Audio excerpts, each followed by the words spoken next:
Well, hello, all you beautiful people out there in Minecraft land. How are you today? I am fantastic. Thanks for asking. In the last episode, I made reference to a little project that I was going to be building, and today is the day that I'm going to actually be building that project, and that's why I have cleared out all of this space behind my villager trader. Yes! What am I going to be building? You might be asking. Well, in case you haven't figured it out by now, let me just show you one quick thing here. Look what I've removed from this area. If you recall, there was a lot more sugarcane here. And that is because today I am going to be adding a sugarcane farm. And not just any sugarcane farm, a fully automatic sugarcane farm. And not just any fully automatic sugarcane farm. I'm going to be building a sugarcane farm that is powered by a flying machine. That is right. Today I'm going to take my first foray into the fine art of flying machines, at least in this server. I have actually built them before in other places, but I thought I would take this opportunity to show you guys exactly how easy it is to actually build a flying machine in Minecraft. I know when you hear flying machines, you're like, no, that is like an advanced redstone thing. There is no way I will ever figure out how to build a flying machine. And I'm telling you right now, you can do it. I'm going to show you the quick and simple way to build yourself a flying machine. But first, I need to lay some groundwork. I need to set up all the rails, and I need to get some, like basically a new glass platform in place. And did I say glass? I meant grass platform in place, because the ground that I'm standing on right here, the level that I'm standing on, is where the rails are going to be for the collection system. And the reason I'm not putting those down a little bit lower underground is because I'm already going underground a little bit for the collection system. So the rails are going to feed into hoppers. The hoppers are going to feed into auto droppers. The auto droppers are going to feed down into a water stream, and the water stream is going to join up with my main storage system. But before I do that, I have to do that before I can show you the flying machine. So stay tuned and enjoy this short time lapse of me building the majority of my sugarcane farm.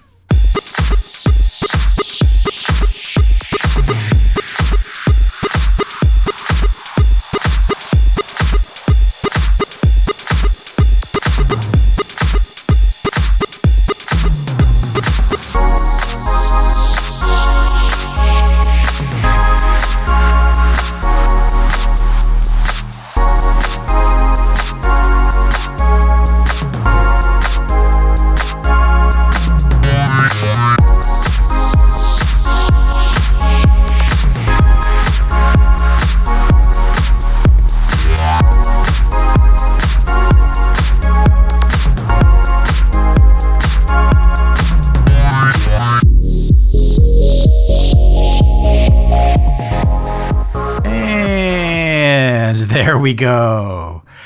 Phase 1 of this build is complete. So what you can't see and can't hear is underneath all of these grass and water block things, I have a whole bunch of minecarts that run back and forth, and those will pick up anything that gets dropped in this area. And at the far end, way over there, let me see if I can run over this way. You probably can't see that either because it's all buried underground, but I do have in the ground a whole series of auto droppers. So everything gets collected into hoppers, then everything gets auto dropped into a water stream. And let me just switch into third person here so I can show you the water stream, because that all comes down here, and actually there isn't a water stream yet, but I do have the droppers in place. And so, as I said, just for kicks, if I do happen to throw something up here, and it lands, actually, you know what, this isn't going to work because the minecarts aren't working. But if it goes into the dropper anyway, it ends up down here. So yeah, that's great. Now, what I wanted to show you, the reason I came out of the time lapse, is because I want to show you, as promised, I want to show you exactly how easy it is to build a flying machine. And you can do this too. All you need are the things that are in my hotbar right now. You really don't even need the dirt. And you don't need this much of everything either. I kind of just grabbed a bunch of everything. You actually only need 2 obsidian, 4 observers. That's 1 for each end. As many slime blocks as you need, a minimum of 2. Plus 2 sticky pistons, 2 trapdoors, and 2 redstone dust in order to do this. So let me show you exactly how to do this. Here we go into tutorial mode. So we start with 2 observers, and we come over to this platform here, and we place them facing down. So 1, 2. There we go. So they are looking up, but pointed down. The next thing we do is we put slime underneath each of those observers. Finally, we put sticky piston facing, let's see if I can actually do this right the first time. Yep, in that way. And let's see, in that way. That's easy. That's it. That's the whole flying machine. 2 observers, 2 sticky pistons, 2 slime blocks. Now I do need a way to actually set off the flying machine and then a way to return the flying machine as well. Just as easy. So let's get up here. Let's see, somewhere up here. Okay. I need to remove these 2 dirt blocks, so I don't have a shovel on me at the moment. That's okay. Behind the first dirt block, behind the first observer, this one right here, the back one, we need to place an observer facing into it, so like that. And then behind that, we need to place an immovable block. I'm going to use obsidian for that. On top of the observer, I lied. Actually, you need a couple repeaters, and I actually forgot the repeaters down there. All right, I got my repeaters now. So I need a repeater on top of this observer facing this way. I need a piece of redstone dust right here. And then just so that I can turn this machine on and off, I'm going to put a lever right here and turn it on. So that'll just make sure when it comes back that it stops in place. So this machine is ready to launch. The only thing I have to do to launch it is to place a trapdoor right on top of this observer. But I don't want to do that yet because I want to make sure I can send it back again when it gets to the other end. So let's run down to the other end here, and I'll show you how to set up, just as simply, the return mechanism. So first of all, we have to make sure we're lined up properly. So this is the launch side, but this is the return side. So it's 1 pixel over.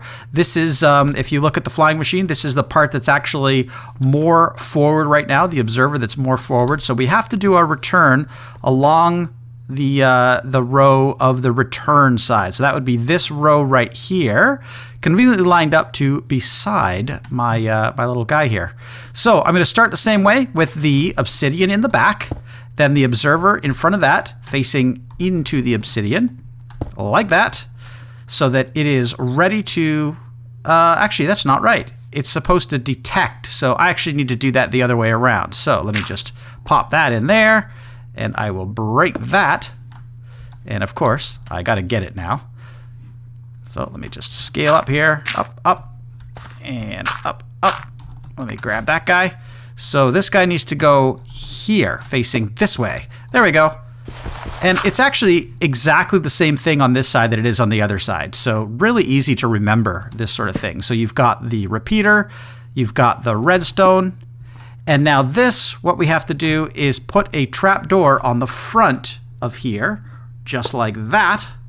And this is the most important thing about flying machines, and the thing that for some reason I always forget, has to be on 2 ticks. If it's not 2 ticks, the whole flying machine will break and you'll basically have to rebuild the whole thing. But if you're on 2 ticks, you're good to go. So let's just get down from here. I'm going to grab my shovel and just clear out all this dirt because it is no longer necessary.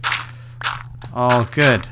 I'm also going to add, just like I did on the other side, another lever here just to make sure that I can stop the machine if I want to. If you want this machine to actually run, though, back and forth, you've got to make sure that this switch is off and the trapdoor is down. So we're ready. we're ready for the big test, the big launch. So I'm going to come over here. I'm going to do the same thing, clear away all this dirt just to make sure that nothing breaks. Clear, clear, and clear. There we go. And don't forget to put that repeater on 2 ticks, because if you don't, it'll break everything, just like I said. Got to scaffold up just for a second here. There we go, 2 ticks. All right, and then to launch this thing, all I have to do is place this trapdoor down, and you will see the magic. Oh, that's not it. Okay, 2 ticks, hold down shift, place it, and away we go. And there's the flying machine. These things make a little bit of noise, but they're very cool. And you'll see when it gets to the end, this trapdoor does a cool little trick where it flips up and then flips back down, hits the receiver, and then it sends this machine back. And it will do exactly the same thing on the other end unless you flip this switch. So if I flip this switch, now when it gets there, the trapdoor will not flip up. Oh, wait a minute. I actually already had the machine turned off, and I realized it just a moment too late. Now I can turn this machine off, and when it comes back, it will be fine. And here it comes again, and it stops because the trapdoor doesn't flip down on top of it, and it's all good to go. And that's it. That's a flying machine. One thing to keep in mind is that these pistons, each one of them, can push up to 10 blocks. Technically speaking, a piston can push up to 12 blocks. However, in the case of a flying machine, the piston has to push both the observer above the slime block and the piston on the other side, in addition to the slime block itself. That means that each wing of the flying machine can have up to 10 slime blocks, including the original block. And there, right there, is 1. So if I go 2, 3, 4, 5, 6, 7, 8, 9... and then I can add another 10th block on the end. Probably I'm going to use glass, but I'll just put a piece of dirt there for now. And then on the other side, same thing. This piston is pushing 1, 2, 3, 4, 5, 6, 7, 8, 9. And then again, I'll put glass on the end. But for now, I'll just put dirt just to prove this is possible. There is my fully completed flying machine. All I've done is added the wings. And if I come around here, flip the button, you can see it has absolutely no trouble doing exactly the same thing it did before. Turn it off. And if I had sugarcane in place, it would just clear everything above the very bottom layer of the sugarcane. So this is exactly what I wanted. And now it's time to rebuild the rest of the farm.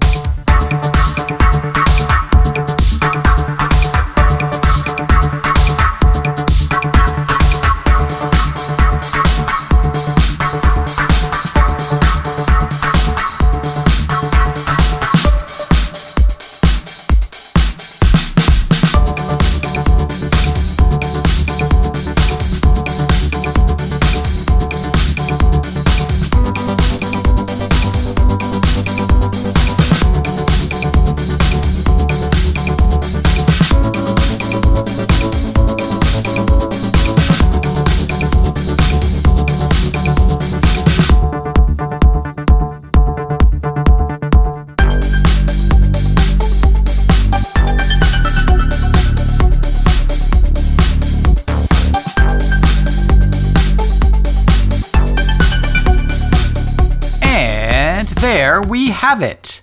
This is the sugarcane farm, as promised. And it looks pretty cool. And it's fully automatic as well. Well, it's actually got 2 modes. It's got semi-automatic mode and fully automatic mode.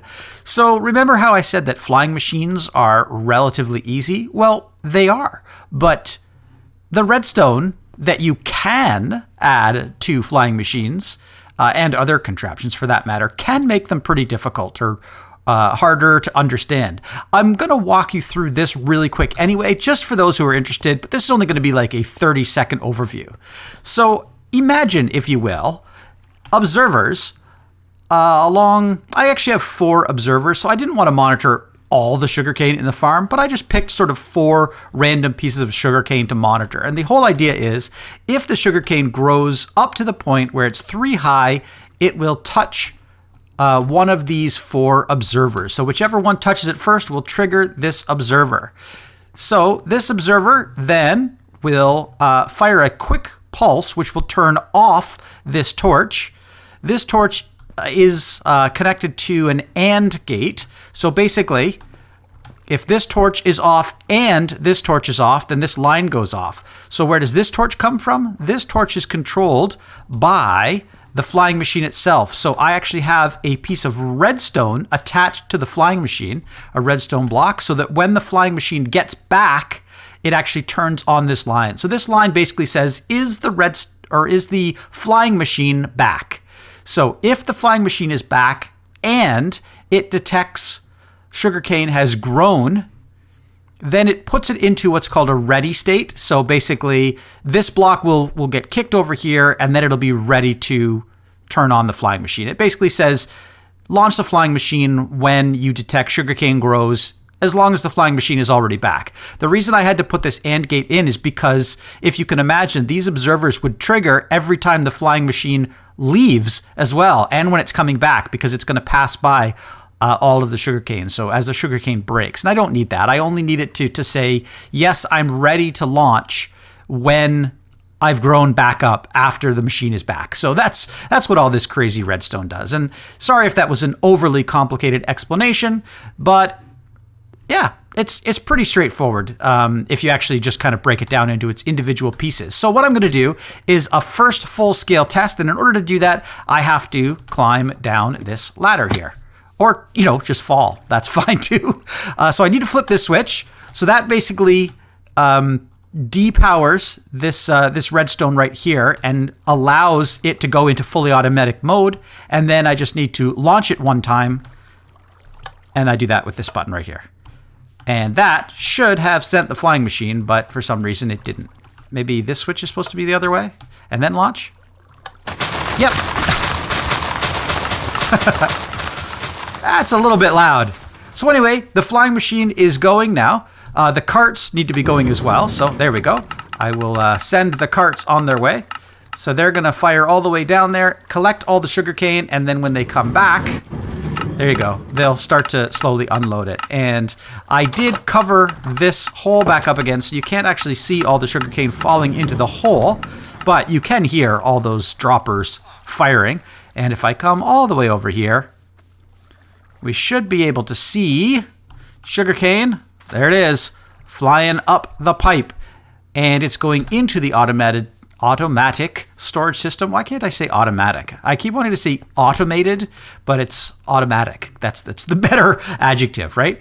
And then it'll come all the way across, and eventually it'll get to here and fill up this chest. This sugarcane right here is from manually harvesting sugarcane. All of that sugarcane that was around the whole base before I started this project. I kind of tore it all down, and now I have a fully automatic sugarcane farm. So there is one minor problem with flying machines, and that is if the flying machine is actually in the process of flying and you leave the loaded chunks or log out, it can cause the flying machine to break. So I have had a very similar setup to this running in a different world, and I've never broken the flying machine. And the reason is because of the way the setup works. So the flying machine only fires across and picks up sugarcane when both those conditions are met, which means when it's back and the sugarcane has grown. That's when it fires. And it takes like a good 4 or 5 minutes for the sugarcane to actually grow. And so I'm usually not worried about it. I can usually log out. Like right now, I could log out. The flying machine is stopped in place, and everything will still function the way it should. The mine carts, they are just constantly going back and forth anyway. They're not going to break anything. The only problem with them is that they're kind of loud, but not too worried about it because I'm not going to be here very often. The other thing I will mention is that this farm is not lossless. As you can see, there are a few pieces of sugarcane that do get kicked out of the machine, and they land over here or up on top of the leaves up here. But honestly, 4 pieces of sugarcane out of the farm, the sugarcane farm. Did you see that? I actually have, and I calculated this, about 600 sugarcane. And because they grow 3 high, if the entire farm needs to be harvested, and I'm knocking 2 layers of about 600 pieces each, I'm getting about 1,200 sugarcane each. So that's more than a single chest, not quite a double chest, but it's probably 3/4 of a double chest, or maybe 2/3 of a double chest of sugarcane each harvest, which is pretty cool. And you can hear the machines have actually stopped. So all of that sugarcane should now have been sent over to my sorting system. And it's probably jamming up my sorting system right now. but sugarcane should definitely be flowing in. So let's just take a quick peek at the machine as it is dropping off sugarcane. Yeah, there it goes. So you might be asking yourself, why did you build an automated sugarcane farm? And the answer is actually pretty complicated. Well, not that complicated. The number one reason is so that I could get paper. Paper has a couple different purposes in Minecraft. And, well, it has probably more than a couple. But the couple that I'm going to use it for is, first of all, trading. Each one of these librarian guys, they have a paper trade. Well, not all of them do, but you know what I mean. A lot of them have a paper trade, and right now it's pretty expensive. It's like 24 paper for 1 emerald. But if I can cure these guys from being zombies, I can get that down to, say, 1 paper per emerald.